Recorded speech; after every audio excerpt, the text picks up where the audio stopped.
রাসূলুল্লাহ সাল্লাল্লাহু আলাইহি ওয়াসাল্লামকে জিজ্ঞেস করা হলো, আইয়ুন নিসাই খায়র, সর্বোত্তম নারী কে? তিনি বললেন, আল্লাতী তাসুরুহু ইযা নাযারা, যদি স্বামী যদি তার দিকে তাকায় তাহলে তাকে তার প্রতি সন্তুষ্ট হয়, এবং ওয়াতুতিউহু ইযা আমারা, তিনি তাকে আনুগত্য করেন যখন তিনি তাকে কোনো নির্দেশ দেন, ওয়ালা তুখালিফুহু ফি নাফসিহা ওয়া মালিহা বিমা ইয়াকরাহু, তিনি তার স্বামীর অপছন্দনীয় কোনো কাজই করেন না। যেমন কয়েকটা ইস্যু আমি আপনাদেরকে বলি।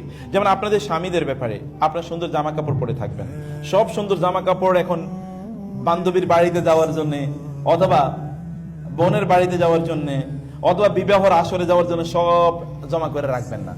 অর্নামেন্টস তো এখন বোনেরা রাখে কোথায়? এখন হচ্ছে ব্যাংকের লকারে, শুধু ওই দিনই বাইর করে যেদিন কোনো বিয়ের অনুষ্ঠানে যায়। তো আপনার এই অলংকার তো আপনার স্বামীর জন্য, কারে দেখাবেন এই অলংকার? অনেকে বলেন যে আমার স্বামী এগুলো পছন্দ করে না, তা ঠিক আছে, কিছু কিছু পুরুষের তো রুচি ওই লেভেলের নাই, তাও ঠিক আছে। তারপরেও আপনার নিজকে আপনি ইয়ে করুন, আপনি পারফিউম ব্যবহার করুন, বেশি বেশি আতর ব্যবহার করুন, ঘরটাকে আতরময় সুগন্ধিময় করে রাখুন, সুন্দর সুন্দর জামা কাপড় পরে বাসায় থাকুন। এটা করে দরকার, কারণ এটা আপনার জন্য কি সওয়াবের কাজ, আর ওটা হলো হারাম। আরেকজনকে আপনার সৌন্দর্য প্রদর্শন করা হলো হারাম। ওয়ালা ইউবদিনা যিনাতাহুন্না ইল্লা লিবুউলাতিহিন্না, তারা তাদের সৌন্দর্য কেবল স্বামীর জন্য প্রকাশ করবে।